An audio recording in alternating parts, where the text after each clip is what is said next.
Right, so it's a bit of video footage that has now been going viral around social media that following the vote on the assisted dying bill, Keir Starmer made a beeline across the floor of the House to have a word with Nigel Farage of all people. The whole country's been debating about what they said. So for those of us on the actual left, it's no surprise to see them get along so well, really. Perhaps it was a bit more of a surprise to see Starmer do so blatantly on camera, filmed as the events happening in the Commons are, televised as all voting is on BBC Parliament. Well, it occurred to me that ahead of a planned reboot of his government next week in order to try and repair the damage already done to Labour's polling in coming up for just 5 months, that perhaps he's been picking Farage's brains for ideas. It's not like Starmer has any of his own, of course, and hasn't been chasing right-wing votes since he became Labour leader, and ditching everything the Labour Party is meant to stand for. And when we said he's ushering in the far right to take government when he's finally dumped out of power by the nation in 2029, here he is, actively it seems, working with them and proving us right.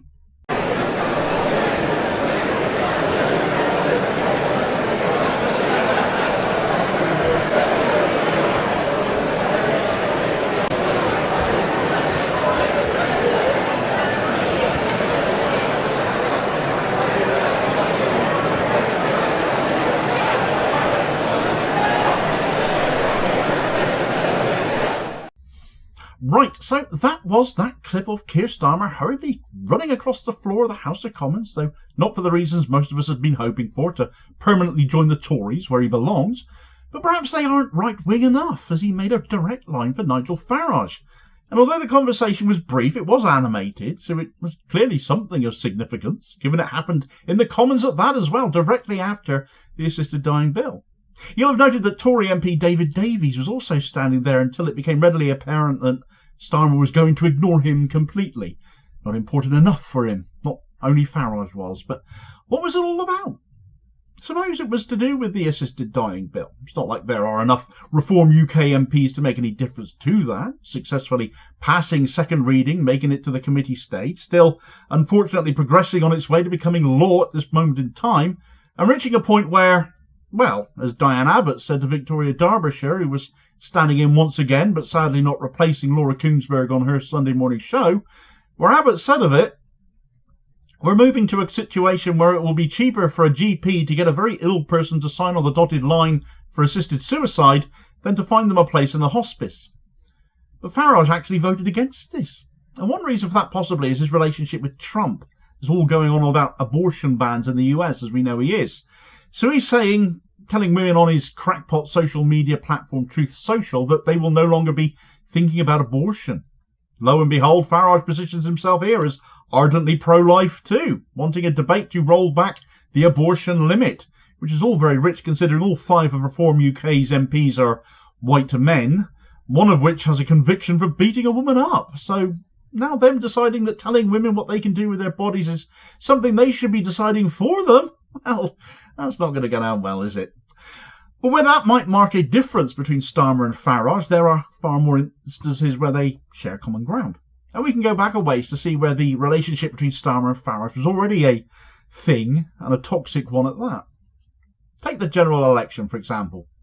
Of all the seats in the country where Starmer could have stood down a Labour candidate even, why did he choose Clacton? Farage had already picked his seat well in Clacton for his 8th attempt to become an MP, that constituency having previously voted UKIP, of course.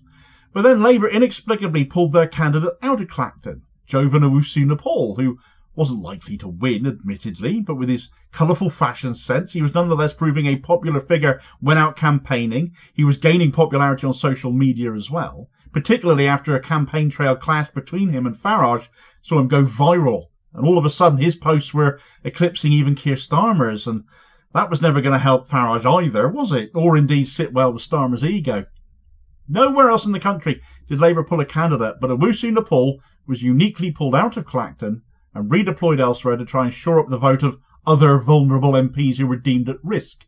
He was packed off to the West Midlands, allegedly in tears that his campaign was brought to a sudden screeching halt for the sake of what was ostensibly just one more body out leafleting, and to benefit someone like Farage. The local Labour Party was incensed that of all people, Labour were not going to put up a fight against Nigel Farage.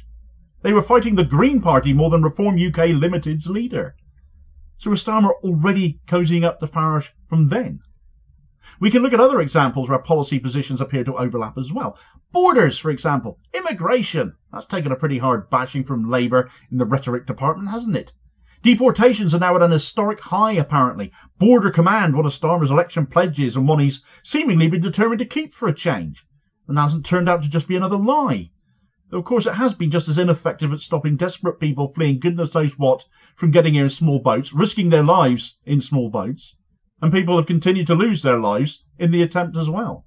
Because the one thing that would actually be value for money would actually be to put people traffickers out of business, and therefore that would be a safe legal asylum route. Renegotiation of a returns agreement with the EU on top of that, which would not require rejoining for those still suffering hemorrhoid attacks whenever someone mentions such a notion, despite the abject failure Brexit has been. No need to clench your sphincters over such a move, but it would mean we wouldn't have to house everyone eligible for asylum at the same time, so why not to do that? Well, Farage, of course. The media love him, and he would have an absolute field day with it, because they would platform him all day long to say what he has to say about it. That said, borders are only an issue for Farage when it's poor, desperate people fleeing war or some other event outside of their control. If you're rich, he'll help you come here, apparently. For as much as he says he hates economic migrants, what he really hates are poor economic migrants. He'll stand on cliff tops pointing at small boats coming and bemoan that they're all full of young men, when that isn't necessarily the case at all. But if they were rich young men, that would be completely different. In the Register of Members' Financial Interest updates between the 29th of October and the 11th of November this year, Farage got £40,000 from Nomad Capitalist LLC for a speaking engagement in Malaysia, once again serving the people of Clacton well. This is a company that helps economic migrants cross borders. So for all the people buying into Farage's claptrap about keeping people out, if there's money in it for him, it seems he's happy to let them in. If they are people who are rich and want to move somewhere where their money is safer, then Nomad will help them do it, and Farage as an MP now has influence here, and when the Prime Minister of the country is literally running across the House of Commons to speak to him, he's clearly got a hell of a lot of it, despite being an opposition MP. Look at Starmer's budget. No wealth taxes, but the tax burden placed on businesses which are now making people unemployed, services being underfunded, the assisted dying bill and the lack of safeguards with it giving grave concerns to a lot of people, that the disabled, the long-term sick, the elderly, and disproportionately those from working class backgrounds are going to be targeted and coerced to have their lives ended rather than be burdens to their families. Of course, the big difference between Starmer and Farage is that Farage has his followers, his devotees. The media love him. And frankly, nobody loves Starmer. A man with not one single redeeming feature or quality. And whilst the same can be said of Farage, in all honesty, he still has charisma that appeals to some. He is a salesman, and Starmer is neither of those things. And so we come to the news of what is afoot this week, which is apparently going to herald another reboot of Starmer's premiership already. Now, we did this loads of times as Labour leader. We lost count of the number of times he changed his promises and his pledges and then broke them and then did a relaunch to start again. He's now doing it, now he's in power. But is Farage an influence here now as well? This news has come with a particularly caustic comment from Professor John Curtis, the pollster bloke, who has nailed on exactly these problems that Starmer has. An excerpt from The Independent reading, "But polling guru Sir John Curtis has warned that Sir Keir's government has hit significant political trouble rather early on in its life, adding that the fundamental question is whether a politician who has shown so far absolutely no ability to construct a narrative can suddenly construct a narrative." Speaking to The Independent, Sir John Curtis said the government lacks a story of what it is about. The big reason for that, of course, is that Starmer doesn't know. He just wanted to be Prime Minister and has no idea what to do now he's there. And running to Farage makes you wonder, in light of all of this, whether he's borrowing ideas from Farage. Starmer is setting out what he is calling a plan for change this week, as his polling after 5 months has nosedived, having not presented any change to the country whatsoever from 14 years of the Tories. He thinks he can still flog this dead horse called change, but the horse has bolted, it hasn't died, and nobody, I think, is going to be taken in by pledges coming from Team Keith on the NHS, when privatisation will still be the name of the game. Public safety, when Starmer seems determined to paint a target on this country for Russia. Energy security, when he's let bills go up after pledging to bring them down.